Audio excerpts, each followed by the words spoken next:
dimensi dari aset itu ternyata luar biasa. Bahkan saya tadinya yang berpikir simple bahwa ada yang tangible dan intangible, ternyata masih terus kita bisa kembangkan, dan terima kasih banyak dari ini rekan-rekan yang membuat semakin kaya pemikirannya ini. Sehingga mari kita harus sadari bahwa yang pertama itu dimensi dari aset itu begitu luas. Sehingga marilah kita itu bisa belajar untuk melihat bahwa bagaimana keadaan kita untuk kita bisa melihat sebagai aset yang proporsional, supaya kita itu tidak lagi meributkan hal-hal yang memang tidak sama, bahwa satu dengan yang lain itu secara berbeda. Tuhan itu membuat kita itu seharusnya lebih melihat dengan benar, lalu kemudian kita fokuskan, kita prioritaskan.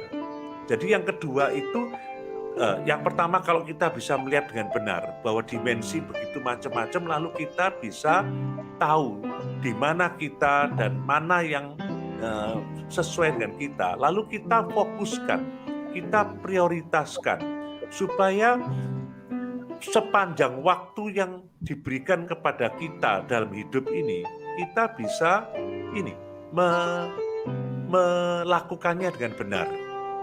Dan tadi itu kalau kita melakukannya dengan benar, maka ya tadi waktu cerita tentang kupu-kupunya Boni tadi itu kan bicara tentang bagaimana ini ternyata lebih baik kita fokuskan ya membangun taman itu untuk supaya punya banyak hal yang bisa mendatangkan kupu-kupu daripada ngejar kupu-kupunya. Itu contoh ya, sebagai gambaran. Prioritas atau fokus itu membuat kita jadi tahu mana yang terbaik. Lalu yang ketiga, ternyata itulah nanti akan menjadi hasil akhir atau warisan, legacy, yang akhirnya nanti akan dilihat atau dinikmati, baik oleh kita maupun orang-orang di sekitar kita, kalau nggak bisa orang yang lebih luas lagi. Dan saya tadi teringat dengan ada sentilan-sentilan dari rekan-rekan tentang kata spiritual. Kalau kita tahu bahwa hidup itu akhirnya berakhir, marilah kita juga pikirkan yang Pencipta kita itu kehendaki untuk bisa kita kerjakan itu sebetulnya hal yang mana?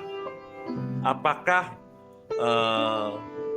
hal-hal yang dilihat oleh banyak orang, atau sebetulnya kita bisa melihat dari perspektif pencipta kita? Kok rasanya gini?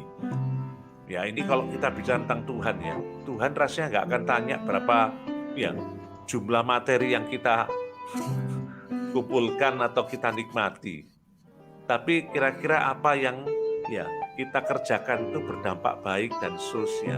Jadi akhirnya sesungguhnya aset itu bahkan hal-hal yang kita nggak bisa hitung secara khusus. Rasanya kok saya adalah merangkumnya sebagai wisdomnya itu. Yang pertama itu adalah mari kita melihat dimensi, yang kedua bicara tentang fokus atau prioritas, dan yang ketiga itu kita bicara tentang ini. Ya, kalau kita prioritas kita itu akan kita hubungkan dengan warisan atau yang kita tinggalkan untuk dinikmati oleh orang lain atau dilihat oleh pencipta kita.